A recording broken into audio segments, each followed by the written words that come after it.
d'être en communion avec Yeshua qui veut te libérer du péché. Et laisse-le descendre dans les eaux boueuses de ta vie. Laisse-le te rejoindre dans ce que tu es en train de traverser. Et comme Jean, ne lui résiste plus. Laisse-le travailler ton cœur. Laisse-le te libérer. Un fraternel shalom depuis les beaux studios de la TBN, la télévision de la bonne nouvelle. Alors, aujourd'hui encore, j'aimerais lire avec vous un passage des Écritures. C'est là où on puise une source d'inspiration, d'encouragement, de fortifiant pour bien démarrer la journée. Je vous encourage, on va lire ensemble Matthieu au chapitre 3 et à partir du verset 13. Matthieu, chapitre 3, verset 13. Alors, Jésus vint de la Galilée au Jourdain vers Jean pour être baptisé par lui. Mais Jean s'y opposait, en disant « C'est moi qui ai besoin d'être baptisé par toi, et tu viens à moi ?» Jésus lui répondit « Laisse faire maintenant, car il est convenable que nous accomplissions ainsi tout ce qui est juste. » Et Jean ne lui résista plus. Dès que Jésus eut été baptisé, il sortit de l'eau. Et voici, les cieux s'ouvrirent, et il vit l'Esprit de Dieu descendre comme une colombe et venir sur lui. Et voici, une voix fit entendre des cieux ces paroles, « Celui-ci est mon Fils bien-aimé, en qui j'ai mis toute mon affection. Amen. » Vous connaissez certainement tous ce passage, mais ce matin, j'aimerais particulièrement m'arrêter sur le verset 14, où il est dit que Jean s'opposa à ce que Jésus se fasse baptiser. Je voudrais m'arrêter sur ce passage parce que parmi les 4 évangiles, Matthieu est le seul qui rapporte cet événement lors du baptême de Jésus. Nous devons bien comprendre que chaque évangéliste a le désir clair d'annoncer la mort et la résurrection de Jésus. Mais chaque évangéliste, Matthieu, Marc, Luc et Jean, ont une visée théologique qui leur est propre. Chacun veut apporter un message qui leur est particulier, qui leur est personnel plutôt.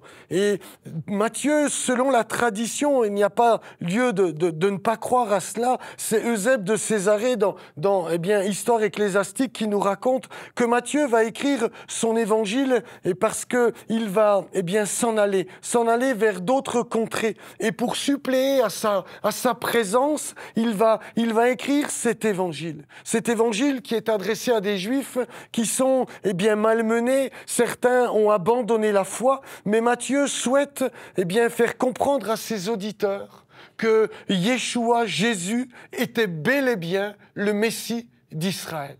Tout l'évangile de Matthieu a un but particulier, de montrer que Yeshua, Jésus, n'est peut-être pas venu comme les Juifs l'attendaient, comme Israël attendait son Messie, mais c'était bel et bien lui, le Messie d'Israël, que Dieu avait envoyé. Dès le premier chapitre, dès la généalogie, Matthieu va nous montrer que Dieu n'est pas passé là où les hommes l'auraient attendu. Il ne sera pas question de Rebecca, de Sarah, il sera ni Rachel, il est question de Tamar, de Rahab, de Ruth, de Bathsheba. Il est question d'un chemin que nous les hommes, nous n'aurions pas emprunté, mais que Dieu a pris pour nous amener à la révélation du Messie d'Israël. Et donc, Matthieu souhaite que ses auditeurs comprennent que même si ce Messie ne correspond pas à ce qu'ils s'étaient eux imaginé, c'est pourtant bel et bien lui, celui qui devait venir dans le monde. Même si ce n'était pas le Messie qu'ils désiraient, il était celui dont ils avaient réellement besoin. En descendant dans les eaux boueuses du Jourdain avec Jean et surtout avec tous les pécheurs, Jésus va étonner Jean.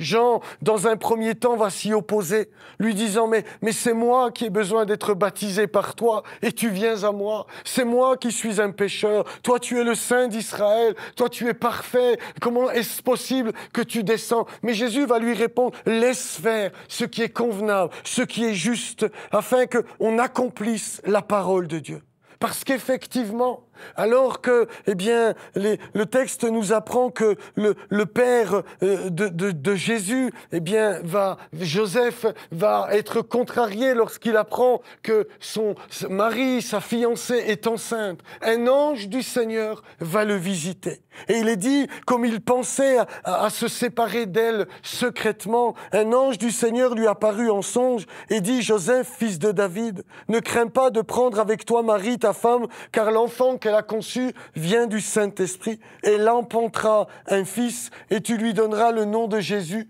C'est lui qui sauvera son peuple de ses péchés. Tu lui donneras le nom de Yeshua, l'Éternel est salut. Et lorsque Jésus vint à Jean le Baptiste, eh bien, cette immersion au milieu des pécheurs annonçait l'œuvre qu'il était venu accomplir à Golgotha. Il est vrai, ce sera un scandale pour plusieurs en Israël, mais qui sera pleinement approuvé de Dieu. En descendant dans les eaux boueuses du Jourdain, il y a cette image de ce Fils de Dieu qui est venu au milieu de nous et qui vient au milieu des pécheurs, qui prend sur lui nos iniquités et qui plonge dans les eaux boueuses du Jourdain.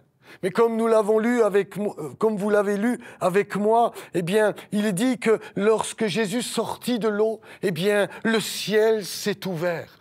Le Saint-Esprit est descendu comme une colombe et s'est posé sur lui. Et la voix de Dieu s'est fait entendre. On se rend compte que, eh bien, à travers ce baptême, il y a toute l'approbation de Dieu, comme à Golgotha. Lorsque le Fils de Dieu sera crucifié, il prendra sur lui nos péchés. Eh bien, au troisième jour, Dieu le ressuscitera. Il y aura l'approbation de Dieu sur cette mort. Il y aura l'approbation de Dieu sur ces choses. Et ce baptême-là est un symbole, est une image qui annonce ce que Jésus fera quelques 3 années plus tard.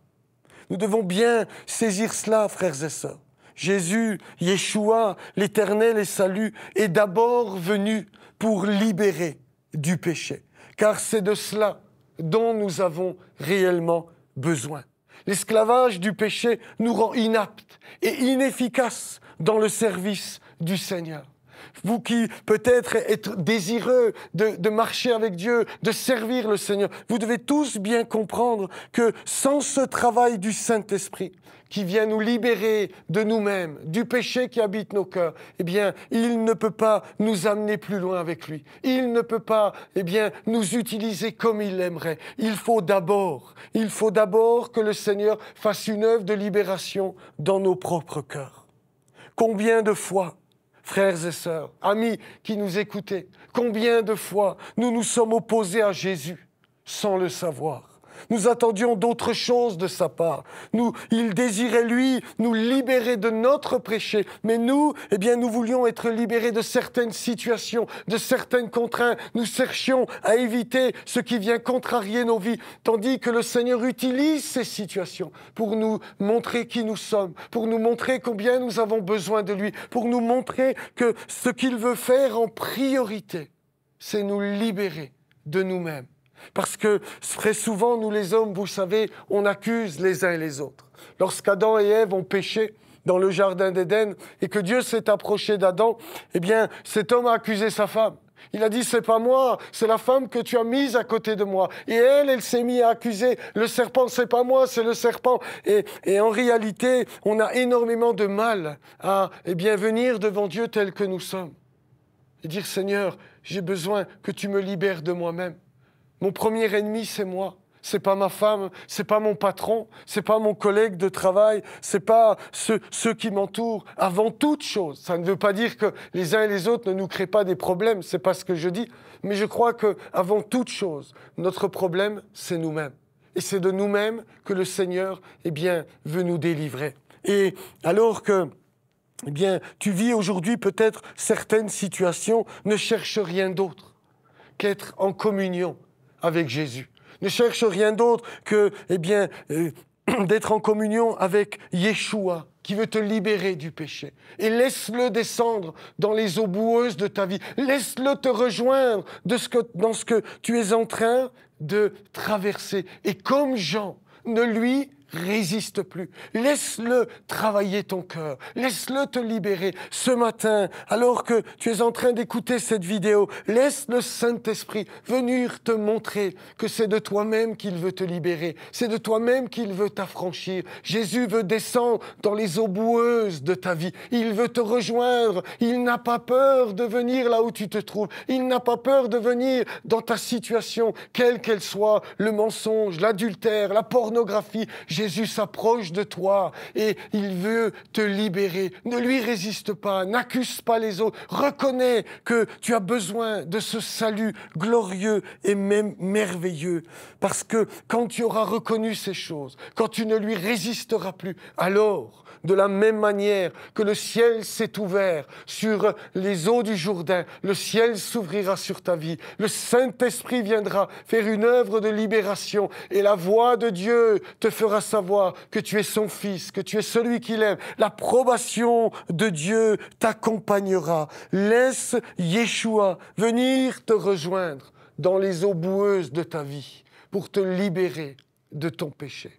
Parce qu'en vérité, Dieu est puissant pour d'un être impur et souillé en faire un être de pureté et de lumière.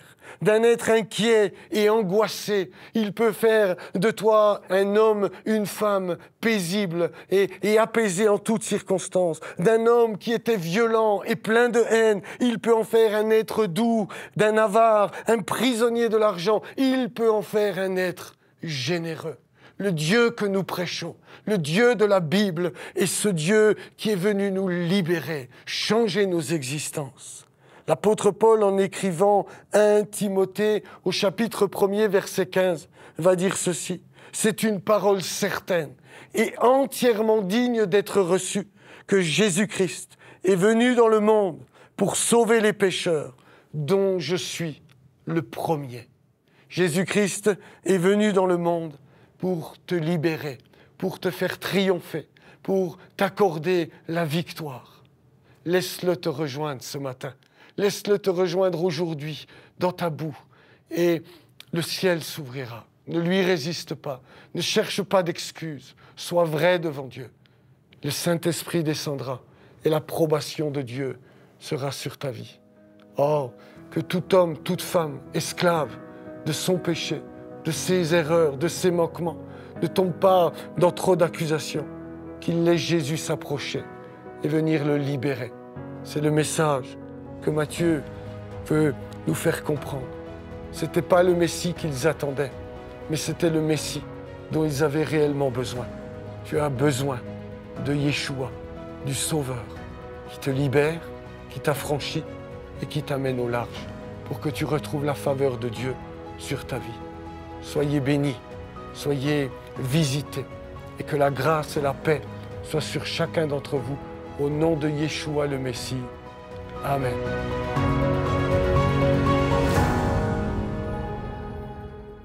Shalom, j'espère que vous avez aimé cette vidéo.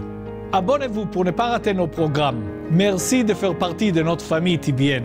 Que Dieu vous bénisse. Shalom de Jérusalem.